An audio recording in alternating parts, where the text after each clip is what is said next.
నమస్తే. ఈరోజు పెనుబల్లి మండలానికి చెందిన పల్లపోతుల కనకదుర్గ గారు. మహిళ అంటే వంటింటి కుందేలు కాదు, వంటింటికే పరిమితం కాదు అని రుజువు చేసుకొని ఈరోజు మన భగవద్గీతలోని 18 అధ్యాయాలు 700 శ్లోకాలు పఠించి మైసూరు గురుదత్తపీఠం నుంచి స్వర్ణ పథకం అందుకున్నారు. అదేవిధంగా గిన్నిస్ బుక్ వరల్డ్ రికార్డు కూడా ప్రయత్నం చేస్తూ వారు సఫలీకృతం అవుతున్నారు. వారిని ఈరోజు మన ఎస్ఎన్ఆర్ మీడియా ద్వారా పరిచయం చేస్తూ వారితో ముచ్చటించడానికి ఈరోజు వచ్చాము. నమస్తే కనకదుర్గ గారు. నమస్తే. మీరు అంటే మీ విద్యాభ్యాసం, మీ అమ్మా నాన్నలు, మీ కుటుంబ వ్యవస్థ గురించి కొద్దిగా చెప్పండి. ఓం శ్రీ గణేశాయ నమః, శ్రీ సరస్వత్యై నమః, శ్రీ పాదవల్లభ నరసింహ సరస్వతి, శ్రీ గురు దత్తాత్రేయాయ నమః, శ్రీ గణపతి సత్యానంద సద్గురుభ్యో నమః. నేను పుట్టింది ద్వారకా తిరుమల దగ్గర కామరకోట అనే గ్రామంలోను. నేను అక్కడే చిన్నప్పటి నుంచి ఫస్ట్ క్లాస్ నుంచి ఇంటర్ వరకు అక్కడే చదివాను. జంగారెడ్డిగూడెంలో ఇంటర్ చదివాను, బీకామ్ డిగ్రీ చదివాను. మ్యారేజ్ అయినప్పుడు, మ్యారేజ్ అయిన 10 సంవత్సరాలకి మళ్ళీ విష్ణుపేట విద్యా వికాస్ కాలేజీలో డిఫార్మసీ చేశాను నా చదువు. ఇప్పుడు మీరు ఇటీవల కాలంలో భగవద్గీతలో 18 అధ్యాయాలు 700 శ్లోకాలు పఠించి మైసూరు గురుదత్తపీఠం నుంచి అవార్డు అందుకున్నారు కదా. అసలు దీనికి మీకు ప్రేరేపించిన సంఘటనలు ఏంటండి? నేను గణపతి సత్యానంద స్వామి వారికి 80 సంవత్సరాల వయసు వచ్చే టయానికి అందరూ కూడా 1,00,000 భగవద్గీత పారాయణలు అర్పించాలని ఒక ధ్యేయం పెట్టుకున్నారు. ఆ ధ్యేయంలో నాకు నెల్లూరు నుంచి ఒక madam CH Lakshmi Sujatha madam గారు పారాయణలో నన్ను చేర్చారు, ధన్వంతరి పారాయణలో చేర్చారు. చేస్తే ఆ పారాయణ ఒక 2 నెలల పాటు సాగింది. తర్వాత దాంట్లో ఒక మేడం ఎగ్జామ్స్ పెడతారు, కండక్ట్ చేస్తారు. 700 శ్లోకాస్ మెమరైజ్ చేసి దాంట్లో గోల్డ్ మెడల్ తెచ్చుకోవాలమ్మా అని ప్రోత్సహించారు. ఆ ప్రోత్సాహం వల్ల నేను ఇంత దాకా రాగలిగాను. ఆ దేవుడి కృప వల్ల కూడా నేను ఇది సాధించగలిగాను. ఈ 18 అధ్యాయాలు ఈ శ్లోకాలు పఠించడానికి మీరు దాన్ని బట్టి అంటే కంఠస్థం చేయడానికి సమయం ఎంత పట్టిందండి? ఎంతకాలం పట్టింది? 8 నెలల కాలం పట్టిందండి.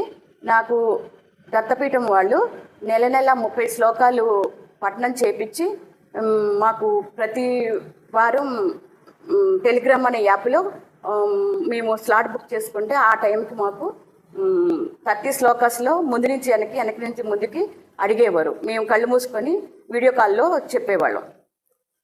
తర్వాత అలా 8 నెలలు సాగిన తర్వాత మళ్ళీ 700 శ్లోకాలకి మాకు మళ్ళా ఫ్రీ ఫైనల్ ఎగ్జామ్ పెట్టారు. దాంట్లో దత్తపీఠం ఇంకా పెద్ద టీచర్స్ తోటి మాకు ఎగ్జామ్ తీసుకున్నారు. ఆ ఫ్రీ ఫైనల్లో సెలెక్ట్ అయిన వాళ్ళకి ఫైనల్కి అర్హత వచ్చింది. ఆ అర్హతను సంపాదించిన తర్వాత మళ్ళీ ఆ దత్తపీఠం వాళ్ళే వేద పండితులు ఘనపాటీల వాళ్ళతోటి మాకు 30 నిమిషాల పాటు 700 శ్లోకాల్లోని ముందు నుంచి వెనక్కి ముందుకి ఎక్కడైతే అక్కడ తప్పు లేకుండా స్పష్టంగా వాళ్ళు అడిగిన శ్లోకాలు చెప్పగలిగాను. దానివల్ల నేను గోల్డ్ మెడల్ సాధించగలిగాను. నేను చాలా అదృష్టవంతురాలుగా భావిస్తున్నాను. ఈ ప్రయత్నంలో మీకు అంటే పూర్తి సహాయ సహకారాలు అందించిన వ్యక్తులు ఎవరున్నారండి? నా భర్త, మా పిల్లలు. నా భర్త బాగా ఎంకరేజ్ చేశారు. నువ్వు సాధించగలవు, చదవగలవు అని చెప్పి ఏ టైంలో క్లాసులు వచ్చినా కూడా నన్ను ఏమీ డిస్టర్బ్ చేయకుండా నువ్వు చదువుకో, ఆ తర్వాతే ఇంట్లో పని చూసుకోవచ్చు అని చెప్పేవారు. నాకు పనిలో కూడా హెల్ప్ చేసేవారు. మా వారు సహాయం లేకపోతే నేను ఇంతదాకా వచ్చేదాన్ని అయితే కాదు. ఇప్పుడు ఈ పోటీలు నిర్వహించేది మైసూరులో కదా మేడం? అక్కడ మీకు ఈ పోటీల నిర్వహణప్పుడు మీకు కాంపిటీషన్గా మన తెలుగు రాష్ట్రాల నుంచి ఏమన్నా వచ్చారు? ఎంతమంది వచ్చారు? మీతో పాటు ఎవరు పోటీ పడ్డారు? ఈ పోటీకి అన్ని రాష్ట్రాల నుంచి వచ్చారండి. భగవద్గీతకి అన్ని రాష్ట్రాల నుంచి, చుట్టుపక్కల అన్ని రాష్ట్రాల నుంచి వచ్చారు. వస్తే దాంట్లో కొంతమందికి మాత్రం గోల్డ్ మెడల్ వస్తుంది, తర్వాత కొంతమందికి సెకండ్ వస్తుంది, కొంతమందికి థర్డ్ వస్తుంది. ఇక అందరికి గోల్డ్ మెడల్ వచ్చాక మొన్న 2004 మేలో మాకు దత్తపీఠంలో గోల్డ్ మెడల్ స్వామి వారి ద్వారా మాకు ఇచ్చారు. స్వామివారి చేతుల మీదుగా తీసుకున్నాం. తరు కింగ్డమ్ ఆఫ్ వరల్డ్ రికార్డు కూడా సాధించారని తెలిసింది. అది ఏ విధంగా సాధించగలిగారండి? మేము ఈ గోల్డ్ మెడల్ సాధించిన తర్వాత మా మేడము మా గ్రూపులోని కొంతమందికి నారాయణీయము సంవత్సరం పాటు చెప్పాల్సింది మాకు 6 నెలల్లోనే మార్నింగ్ ఈవినింగ్ క్లాసులు పెట్టి తప్పులు లేకుండా చదవడానికి మాకు ప్రాక్టీస్ చేయించారు. ఇదైన తర్వాత మేము ఈ మధ్య తిరుపతి వెళ్ళాము. తిరుపతిలో సంపూర్ణ నారాయణీయమ సహస్రకళార్చనలో పాల్గొన్నాను. పారాయణ మార్నింగ్ 10 కాడ నుంచి ఈవినింగ్ 6 గంటల వరకు దాదాపు 5.5 గంటల పాటు ఏకదాటిగా పారాయణ చేశాము. ఆ పారాయణ జరిగే టైంలో కింగ్డమ్ వరల్డ్ రికార్డ్ వాళ్ళు వచ్చి ఇది ఇప్పటి వరకు ఎక్కడా జరగలేదు వరల్డ్ రికార్డ్ అని చెప్పి మాకు 1000 మందికి వరల్డ్ రికార్డ్ ఇచ్చారు. దాంట్లో 1034 శ్లోకాలు చదివాము. 100 దశకాలు ఉంటాయి నారాయణీయం. ఆ పారాయణకి ఇలా చదివిన వాళ్ళకి వాళ్ళలో నేను ఒక భాగం పంచుకోవడం నా అదృష్టం. నేను దాంట్లో ఆ 1000 మందిలో నేను ఒకదాన్ని. ఆ రకంగా మాకు కింగ్డమ్ వరల్డ్ రికార్డు వచ్చింది.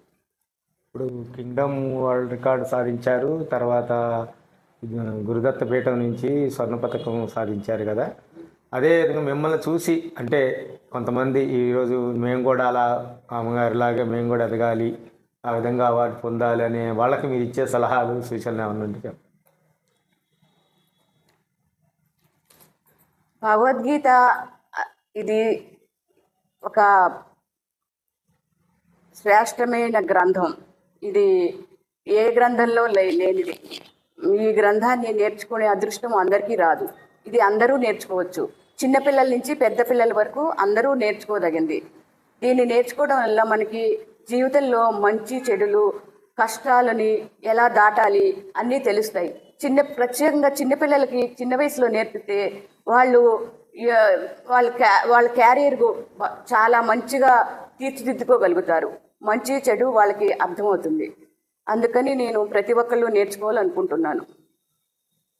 ఇప్పుడు ఈ భగవద్గీత మీరు పారాయణం చేసేటప్పుడు కానీ శ్లోకాలు పఠించేటప్పుడు అధ్యయనం చేసేటప్పుడు ఏమైనా నియమ నిబంధనలు ఏమైనా పాటించాల్సిన ఆహార నియమాలు కానీ ఇంకా వేరే వేరే నియమాలు ఏమైనా పాటించాల్సిన అవసరం ఉందా అంటారా? అంటే భగవద్గీతకి ఉండదండి. మనం ఎప్పుడైనా చదవచ్చు, ఏమైనా చేయొచ్చు. శుచిగా మేము పారాయణ చేసేవాళ్ళం. ఎగ్జామ్స్ ఇచ్చేటప్పుడు మాత్రం ఏ రోజున నేను ఎర్లీ మార్నింగ్ 5 to 6 స్లాట్కి బుక్ చేసుకుని అప్పుడే ఇచ్చేవాళ్ళం. ఎర్లీ మార్నింగ్ 3కి లేచి పూజ చేసుకొని కూర్చొని వాళ్ళు 1 అవర్లో ఏ టైంలో అయినా మనల్ని అడగచ్చు. ఆ 1 అవర్ వెయిట్ చేసేవాళ్ళం. ఆ వెయిట్ చేస్తే ఆ టైంలో వాళ్ళు మమ్మల్ని అడిగేవారు. అడిగితే మేము వాళ్ళకి ఎగ్జామ్లో వాళ్ళు అడిగిన శ్లోకాలకి చెప్పగలిగేవాళ్ళం. ఇటీవల నీలాద్రి టెంపుల్లో కూడా కార్తీక మాసంలో మీరు కొంచెం ఉపన్యాసం ఇచ్చారు కదా, అది దాని గురించి కూడా ఒక విషయం చెప్పండి. ఆ దేవుడి కృప వల్లే నేను అక్కడ దేవుడి సన్నిధిలో ఈ భగవద్గీత గురించి చెప్పగలిగాను. ఆ దేవుడి కృప లేనిదే మనం ఏం చేయలేం కదా. అది నా అదృష్టంగా భావిస్తున్నాను. భవిష్యత్తులో మీలాంటి వాళ్ళు సమాజానికి ఎలాంటి అంటే మనం భగవద్గీత పఠించాలి, అందరూ చదవాల్సిందే అని తెలిసిండి కూడా చాలామంది మన జీవన సరళిలో ఆ భగవద్గీత ఆచరణ చాలా ఉపయోగకరమైంది. కానీ దాని గురించి తెలుసుకోలేని వాళ్ళు చాలామంది ఉన్నారు. కానీ మీలాంటి వాళ్ళు ఇంకొంచెం దీన్ని 10 మందికి తెలిసే విధంగా మీరు ఏమైనా ప్రయత్నం చేస్తున్నారా?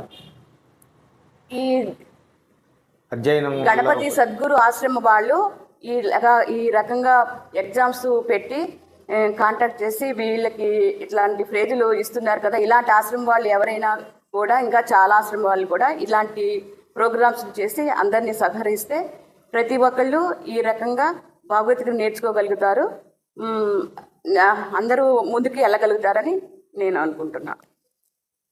ఈ విధంగా మీరు మన మైసూరు దత్తపీఠం నుంచి స్వర్ణ పథకం సంబంధించిన ఇట్లా అవార్డు తీసుకున్నందుకు కంటే మీకు ఇంకా సంతృప్తి విషయం అని ఉన్నదంట. ఇదే జీవితంలో మంచి సంతృప్తికరమైన విషయం అంటారా? నేను అసలు ప్రత్యేకంగా చెప్పాలంటే నేను మా తండ్రి కమ్మబాటి కృష్ణమూర్తి గారు, మా అమ్మ లక్ష్మి, వీళ్ళిద్దరూ వాళ్ళ దగ్గర నేను కనడం వల్ల నేను ఈ అదృష్టాన్ని దక్కించుకున్నాను. పుణ్యఫలము నాకేమైనా కొంచెం రాబట్టి ఆ పుణ్యం నాకు దక్కబట్టి నేను ఈ దేవుడిది చేయగలిగానని అనుకుంటాను. ఇదంతా వాళ్ళ పుణ్యఫలమే. పుణ్యఫలం మీ భర్త గారి సహకారం, పిల్లల సహకారంతో మీరు చేయగలిగారు. శ్రీని గారు, ఇప్పుడు కనకదుర్గ గారు మంచిగా అంచెలంచెలుగా మంచి స్థాయికి ఎదిగారు. దీనికి మీ ప్రోత్సాహం ఉందని అమ్మగారు చెబుతున్నారు. మరి మీ వర్క్ లోడు అంటే మీకు ఒక గ్యాస్ కంపెనీ ఉన్నది, తర్వాత వ్యాపారాలు ఉన్నాయి. వీటన్నిటిని కూడా ఎక్కడన్నా మీకు ఏమన్నా అమ్మగారి వల్ల ఇబ్బంది కలిగిన సందర్భాలు ఏమైనా ఉన్నాయా? ఆమె గారిని ముందుకు ప్రోత్సహించే అవకాశాలు ఇంకా ముందు ముందే ఏమైనా ఉన్నాయా అంటారా? వాళ్ళ ఇంట్రెస్ట్ని బట్టి వాళ్ళు భౌతికత ఎప్పుడైతే గోల్డ్ మెడల్ తెచ్చుకున్నారో తర్వాత ఈ నారాయణీయంలో కూడా 1026 శ్లోకాలు ఉన్నప్పుడు మరి తిరుపతిలో పఠనం చేయడం కానీ ఇవన్నీ చూసి ఆ ఇంట్రెస్ట్ చూసి నా యొక్క వర్క్ లోడ్ ఉన్నా కానీ దాన్ని పోస్ట్పోన్ చేసుకొని నా యొక్క సమయాన్ని ఇంట్లో మా బిజినెస్లో ఉన్న సమయాన్ని ఇంట్లో, అదేవిధంగా తనకు కూడా చేదోడు వాదనగా ఉంటూ ఈ యొక్క కార్యక్రమం ఏదైతే ఆమె భక్తి ప్రాంతంలో ఉందో అదేవిధంగా ఇంకా ముందు కూడా తను శృంగేరి కానీ తర్వాత ఇంకా చాలా ఉన్నాయి భక్తి ప్రాంతంలో వెళ్ళినప్పుడు నేను కూడా నా శాశక్తిగా తనకి చేదోడు వాదుగా ఉంటూ సహాయం చేస్తానని నేను చెప్తున్నాను. చూశారుగా, కనకదుర్గ గారి ప్రయత్నానికి వారి భర్త గారి సహకారం, వాళ్ళ తల్లిదండ్రుల పుణ్యఫలంగా ఈరోజు అమ్మగారు సాధించడానికి కారణం అని చెబుతున్నారు. వారిని ఆదర్శంగా తీసుకొని భావితరాల వారు, రేపు రాబోయే మహిళలు కూడా చాలామంది ముందుకొచ్చి వారిని అనుసరిస్తే ఇంకా వారి యొక్క కుటుంబాల్లో చంద్ర వెలుగును ప్రసాదించుకుంటారని చెప్పి ఆశిస్తూ ఈరోజు వారి యొక్క విలువైన సమయాన్ని మా కేటాయించిన ధన్యవాదాలు తెలియజేసి సెలవు తీసుకుంటాం.